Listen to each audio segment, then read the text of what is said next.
지난주에 오늘 본문 말씀은 지난주에 우리가 나눴던 말씀의 내용인데요. 고난 당한 것이 내게 유익이다. 왜 유익이냐라는 그런 내용을 가지고 제가 두 가지로 이제 말씀을 드렸습니다. 여러분, 고난 당한 게 유익이라고 하는 이 표현 어떻게 보면 역설적인 진리죠. 그러니까 우리가 그 예수님의 하신 말씀도 그렇고 성경의 말씀들을 가만히 보면 원수를 저주하고 미워하는 게 아니라 뭐라고요? 사랑하라 그러잖아요. 이게 될까요? 여러분, 됩니까? 안 되잖아요. 근데 예수님은 그렇게 말씀하셨어요. 근데 이런 역설적인 진리의 내용들이 성경에 보면 정말 많습니다. 또 그 중에 하나가 바로 지난주에 우리가 말씀을 나눴던 고난당한 게 내게 유익이다. 보통 힘든 일 당하면 그걸 유익이라고 생각하는 사람 없잖아요. 근데 그게 유익이라는 거예요. 왜 유익이냐? 이거를 알아야 되잖아요. 그러니까 우리가 많은 그리스도인들이 성경을 너무 피상적으로 알고 계신 분들이 많아요. 그러니까 그냥 성경에 이렇게 나와 있으니까 이게 그런 거구나 이렇게 생각을 하는데, 여러분, 그렇게 피상적으로 알고 그런 경험이 없이 살아가면요 온전한 신앙인으로 바로 설 수가 없습니다. 그래서 우리가 어쨌든 이 성경을 이렇게 우리가 읽고 그 말씀을 정말 깊이 있게 묵상하면서 그 말씀이 정말 그대로인지, 이 말씀이 정말 진리인지 알기 위해서는 나도 체험하고 경험하면 좋겠지만, 그렇지 않을 경우에는 왜 그런지 우리가 이성적으로 정확하게 알아야 돼요. 그래서 제가 두 가지를 이야기를 했습니다. 두 가지를 말씀드렸는데, 첫 번째는 왜 그렇다고 그랬죠? 기억이 나세요? 고난은 나를 멈추게 하는 하나님의 손길이기 때문이다. 자, 고난은 나를 멈추게 하는 하나님의 손길이다. 여기 계신지 모르겠는데 아마 우리 그 조치원교회 성도님들 가운데 질병 때문에 참 많이 힘들어하시는 분들이 많은 것 같아요. 근데 오늘도 잠깐 시간이 내서 한 집사님 가족하고 이야기를 나누는데 그분이 그런 얘기 하시더라고요. 지난주에 목사님께서 고난 당한 것이 내게 유익이다라고 말씀하면서 첫 번째 그 대지, 나를 멈추게 하는 하나님의 손길이란 그 말씀이 참 마음에 와닿았다는 거예요. 그러니까 이건 피상적인 경험이 아니라 진짜 그 말씀이 자기에게 피부로 와닿았다는 거예요. 왜 그러냐면 이분이 이제 실명은 밝히지 않겠습니다. 암과 관련된, 암으로 추정되는 검사 결과를 봤는데 암으로 추정되는 종양이 발견이 됐어요. 그래서 당장 이제 수술을 해야 돼요. 근데 이분이요, 그 이제 수술을 앞에 두고 가만히 생각해 보니까 지금까지 자신의 삶을 이렇게 돌아봤는데 정말 쉴 틈 없이 달려왔다는 거예요. 멈추지 않고 계속 달려왔다는 거예요.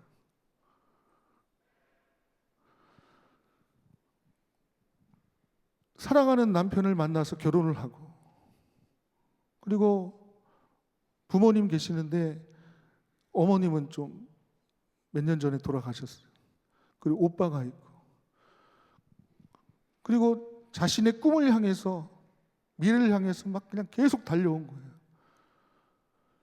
그러면서 이분이 고백하는 게 뭐냐면, 이 당장 앞에 있는 수술을 딱 두니까 나를 돌아보게 됐다는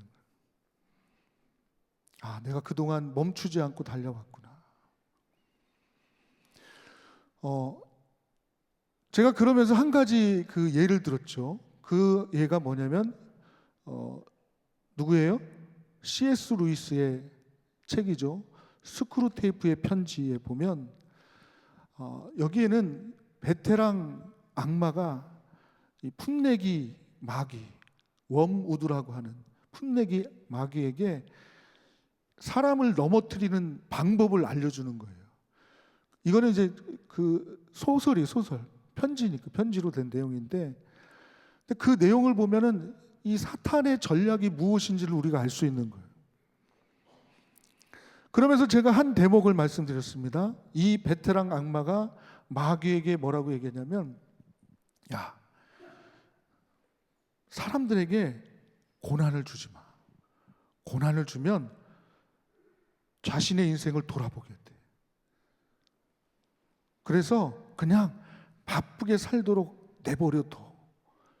이게 사탄의 전략이라는 거예요. 사탄은 여러분들 삶을 돌아보지 않게 해요. 계속 앞만 보고 달리게 해요. 그러다 보니 막 달리다가 뭐 막 떨어뜨리는데 뭘 잃어버린지도 모르고 그냥 계속 달리게 하는 거, 앞만 보고. 이게 사탄의 전략입니다. 그런데 하나님은 우리를 사랑하십니까? 사랑하지 않으십니까? 사랑하시잖아요. 사랑하시니까 멈추게 하실 때가 있어요. 멈추게 하신다는 거예요. 그게 뭐냐? 병상에 눕게 하시는 거예요. 또 예기치 못한 일을 경험케 하시는 거예요. 또 내가 감당하지 못할 일들을 맞닥뜨리게 하시는 거예요. 그러면서 멈추는 거예요. 내가 지금까지 어떻게 달려왔지? 내가 무엇을 위해 살아왔지? 내가 지금 무엇을 위해 달려가는 거지? 그러면서 나를 돌아보는 거예요. 나를 돌아보는 거죠. 그러면서 나 자신의 모습이 지금까지 올바로 살아왔는가를 점검할 수 있잖아요. 그러니까 하나님은 그렇게 하신다는 거예요.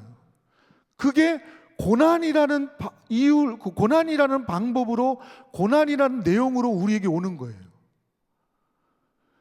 근데 우리가 그걸 모르면, 이게 하나님의 어떤 섭리 가운데 이루어지는 것이라는 것을 모르면, 하나님 도대체 왜 내가 예수 잘 믿고 살아오는데 왜 저에게 이런 고난 주십니까? 하나님 원망할 수 있잖아요. 그러니까 피상적으로 성경 말씀을 알고 그러면 이런 질문이 나오고 하나님 늘 원망하며 사는 거예요. 그러므로 여러분 꼭 기억하십시오. 하나님이 저와 여러분들의 삶을 잠깐 멈추게 하실 때가 있어요. 그것이 고난이라는 이름으로 올 때가 있습니다. 그것은 절대로 우리에게 저주가 아니에요. 우리를 넘어뜨리려고 하는 게 아니에요. 우리의 삶을 돌아보게 하시고 또 나의 상태를 점검하게 하시고 그리고 내가 다시 어떻게 가야 할지 방향을 가르쳐 주시는 게 바로 고난인 거예요. 이거를 우리가 분명히 알아야 됩니다. 그러므로 여러분, 어떤 고난이 온다 할지라도 하나님을 원망하지 마십시오. 지켜야 돼요. 이건 반드시 지켜야 돼요. 자, 저를 따라합니다. 하나님의 뜻이 있겠지. 하나님이 선하게 인도하실 거야. 이렇게 마음을 가지시길 바라요. 왜 그렇습니까? 그게 하나님의 손길이니까. 제가 말씀드렸잖아요. 잘못된 길 가면 하나님이 딱 잡아서 그쪽 아니니까 이쪽이야 라고 말씀하시는 사인이에요. 사인. 경고등일 수도 있고 하나님의 사인인 거죠. 여러분, 이렇게 하늘에 구름이 갑자기 먹구름이 쫙 끼면은 뭐가 온다는 사인이에요? 네. 그런 사인일 수 있는 거예요. 그리고 때로는 내가 감당할 수 있는 어떤 그런 고난의 모습도 있어요. 그것도 사인이에요. 그렇죠? 네, 사인이에요. 그것도 하나님의 사인입니다. 그럴 때는 나의 신앙 상태를 점검하셔야 돼요. 자, 그 다음에 이제 두 번째는 뭐였습니까? 고난은 나를 말씀의 사람으로 빚으시는 하나님의 도구이기 때문에 유익이다. 그러니까 제가 아까 피상적인 말씀을 피상적으로 한다는 얘기도 바로 여기와 연관된 거예요. 평상시에는 이 말씀이 참 이게 안 닿았거든요. 저도 그래요. 성경을 묵상하고 읽으면요, 이 말씀이 그냥 착착 오면 얼마나 좋겠어요. 근데 그렇지 않을 때가 참 많아요. 그리고 그냥 하나님의 말씀을 그냥 쭉 그냥 읽다 보면은 이게 정말 내게 주시는 말씀인지 아닌지도 모를 때가 많아요. 그런데 그 말씀과 관련된 삶의 환경으로 우리를 딱 집어넣으면요, 그 말씀이 얼마나 제 피부에 와닿는지 몰라요. 야, 그렇구나. 이런 거 여러분 경험해 보셨습니까? 경험해 보셨나요? 경험하셔야 돼요. 그렇게 경험하라고 하나님이 또 그 길을 인도하실 때도 있어요.